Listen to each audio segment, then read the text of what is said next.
അങ്ങനെ ദിവസങ്ങൾ കടന്നുപോയി. സഞ്ജുവിൻ്റെയും ഡേവിഡിൻ്റെയും മാരേജിന് ശേഷം എന്തൊക്കെ മാറ്റങ്ങൾ അവരുടെ ജീവിതത്തിലുണ്ടായെന്ന് നിങ്ങൾക്കറിയണ്ടേ? മാരേജ് കഴിഞ്ഞ് 1 മന്ത് സഞ്ജുവും ഡേവിഡും തായ്ലാൻഡിലായിരുന്നു. ഒരു ഹണിമൂൺ ട്രിപ്പ്. ഇതുവരെ അവരുടെ ലൈഫിലുണ്ടായ എല്ലാ സങ്കടങ്ങളും വിഷമങ്ങളും മറന്നൊരു യാത്ര.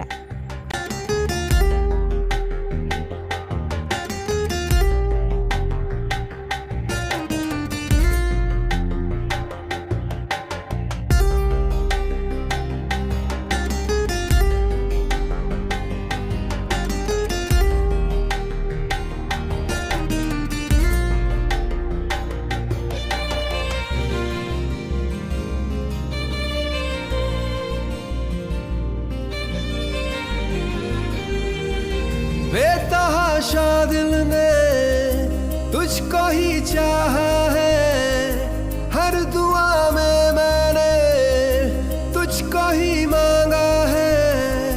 तेरा जाना जैसे कोई बद्दुआ, तेरा जाना जैसे कोई बद्दुआ। दूर जाओगे जो तुम मर जाएंगे हम, सनम तेरी कसम ओ सनम तेरी कसम ओ सनम तेरी कसम। तुम्हें देखते ही आंखें हो जाती नम, सनम तेरी कसम ओ सनम तेरी कसम ओ सनम तेरी कसम।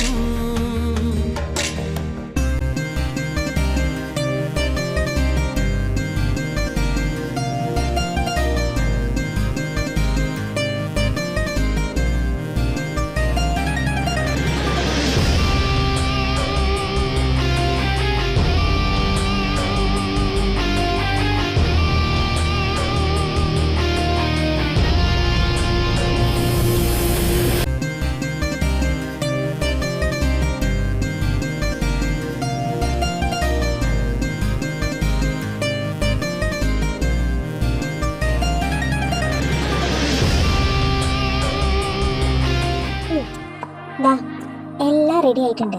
ഫിഷ്, ലെമൺ, മാംഗോ, എല്ലാ വെറൈറ്റി പിക്കിൾസും ഉണ്ട്. ഡേവിഡ് മോനും പിക്കിൾസൊക്കെ ഒരുപാട് ഇഷ്ടമല്ലേ? മമ്മി, ഇത് എന്തറിഞ്ഞിട്ടാ? അവൻ്റെ എല്ലാ ബാഡ് ഹാബിറ്റ്സും ഇല്ലാതാക്കാൻ എനിക്ക് സാധിച്ചിട്ടുണ്ട്. ബട്ട് അവൻ്റെ ഈ ഡ്രിങ്ക്സിനോടുള്ള ഭ്രാന്ത് ഇല്ലാതാക്കാൻ എനിക്ക് പറ്റുന്നില്ല. ഞാൻ പറഞ്ഞിട്ടും അവൻ കേൾക്കുന്നില്ല. ഈ പിക്കിൾസൊക്കെ അവന് ടച്ചിങ്സാ. അതൊക്കെ ശരിയാവും. പക്ഷെ ഞാൻ മനസ്സിലാക്കിയത് അവന് നീയെന്ന് വെച്ചാല ഭ്രാന്ത്. അതിലും വലുത് ഭ്രാന്തൊന്നും അവന് ഡ്രിങ്ക്സിനോടൊന്നുമില്ല. നല്ല മദറില്ലോ. അല്ല, പപ്പയും അവനും കുറേ ടൈമായല്ലോ സംസാരിക്കാൻ തുടങ്ങിയിട്ട്. ഞാൻ പോയി സിറ്റുവേഷൻ എന്താന്ന് നോക്കട്ടെ.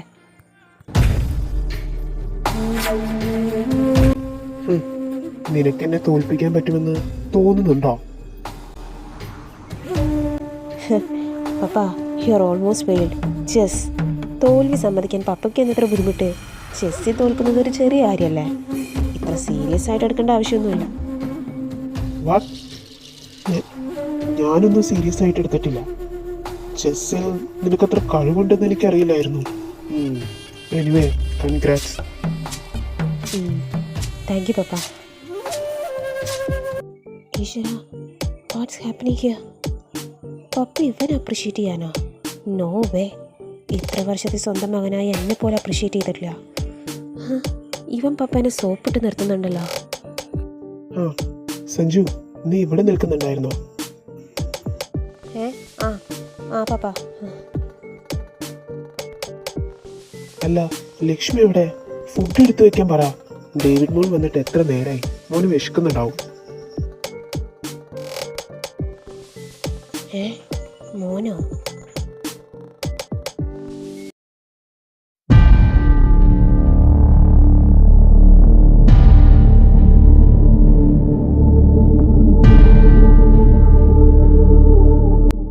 Hey, wake up.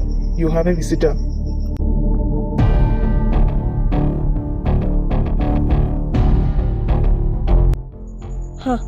Good morning, father-in-law.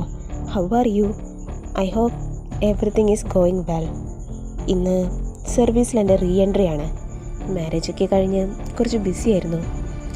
എൻ്റെ ഹസ്ബൻഡിന് ഒരേ നിർബന്ധം ഞാൻ സർവീസിൽ കണ്ടിന്യൂ ചെയ്യണമെന്ന്. ആക്ച്വലി ഞാൻ എൻ്റെ റിസൈൻ ലെറ്റർ കമ്മീഷണർ സാറിന് സബ്മിറ്റ് ചെയ്തിരുന്നു. ബട്ട് അത് ഞാൻ വിത്ഡ്രോ ചെയ്തു ബിക്കോസ് ഓഫ് മൈ ഹസ്ബൻഡ്.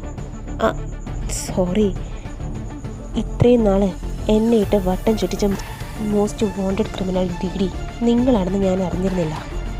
എന്തായാലും ആഫ്റ്റർ എ ലോങ് ടൈം നമ്മുടെ മീറ്റിംഗ് ഇവിടെ ആയത് നന്നായി അല്ലേ? ഓ എടാ, നീ വിശ്വസിക്കാതിരിക്കുമോ അത് നിന്റെ ഇഷ്ടം. ബട്ട് സത്യം അതിതാണ്. ഈ കൊലപാതകങ്ങളൊന്നും ഞാനല്ല ചെയ്തത്. അതിനൊക്കെ കാരണക്കാരൻ അത് നിന്റെ പുന്നാര ഹസ്ബൻഡില്ലേ, അതായത് എൻ്റെ മകൻ, അവനാ.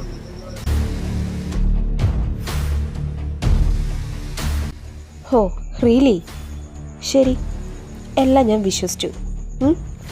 ജയിലിൽ കിടന്നാലൊന്നും തന്നെ ഈ ക്യാരക്ടർ ഉണ്ടല്ലോ, അത് തന്നെ വിട്ടു പോവില്ല. ക്രിമിനൽ.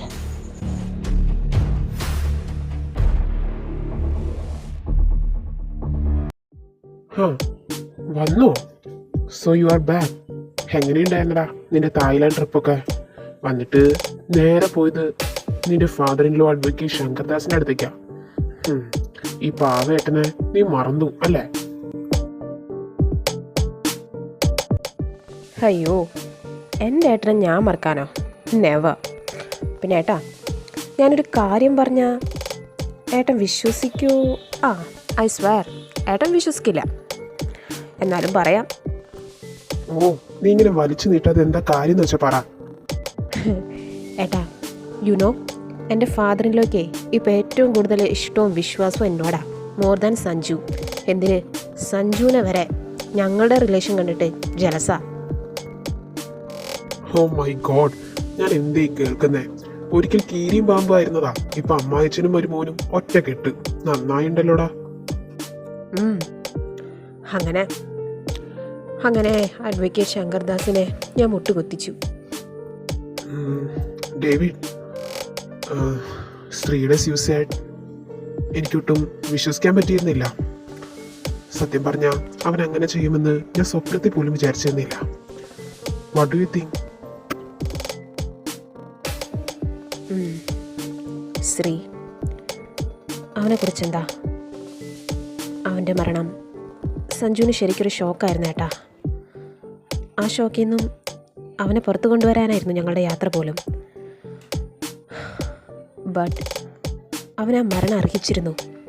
എന്നാ ആ മരണം എൻ്റെ ഈ കൈകൾ കൊണ്ടാവണമായിരുന്നു ഏട്ടാ. ആ ഒരു കുറവേ എൻ്റെ ലൈഫിൽ ഞാൻ കാണുന്നുള്ളൂ. അവൻ സഞ്ജുവിനെ ഒരുപാട് ആഗ്രഹിച്ചു. പക്ഷേ അവൻ ആഗ്രഹിച്ചത് അവനെ നേടിയെടുക്കാൻ സാധിച്ചില്ല. പിന്നെ എന്നോടുള്ള അവൻ്റെ പക, മരണം വരെ അതവൻ്റെ മനസ്സിലുണ്ടായിരുന്നു. ഒരു പക്ഷേ ഞാൻ ഇനി പറയുന്നത് ഏട്ടൻ വിശ്വസിക്കണമെന്നില്ല. But something I can feel it. What do you mean, David?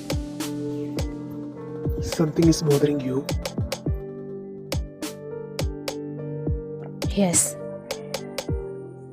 ഏട്ടാ, ചില നിമിഷങ്ങളിൽ ഞാനും സഞ്ജു മാത്രമുള്ള ഞങ്ങളുടെ സ്വകാര്യ നിമിഷങ്ങളിൽ അവൻ്റെ പ്രസൻസ് എനിക്ക് ഫീൽ ചെയ്യുന്നുണ്ട്.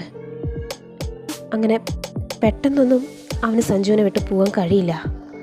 മോസ്റ്റ് ഇമ്പോർട്ടൻ്റ്ലി എന്നോടുള്ള അവൻ്റെ റിവെഞ്ചും. അറിയില്ല, ഒരു പക്ഷേ എനിക്ക് തോന്നുന്നതാവാം. Something I can feel it. David, അതൊക്കെ നിനക്ക് വെറുതെ തോന്നുന്നതാ. അവൻ്റെ ഓർമ്മകൾ അതൊക്കെയായിരിക്കാം നിന്നെക്കൊണ്ട് ഇങ്ങനെയൊക്കെ ചിന്തിപ്പിക്കുന്നത്. അങ്ങനെ ഒരു ശക്തിയൊന്നും ഈ ലോകത്തുണ്ടാവില്ല.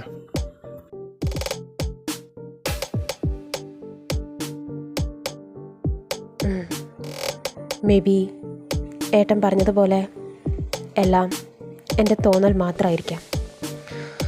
അങ്ങനെ ആവട്ടെ.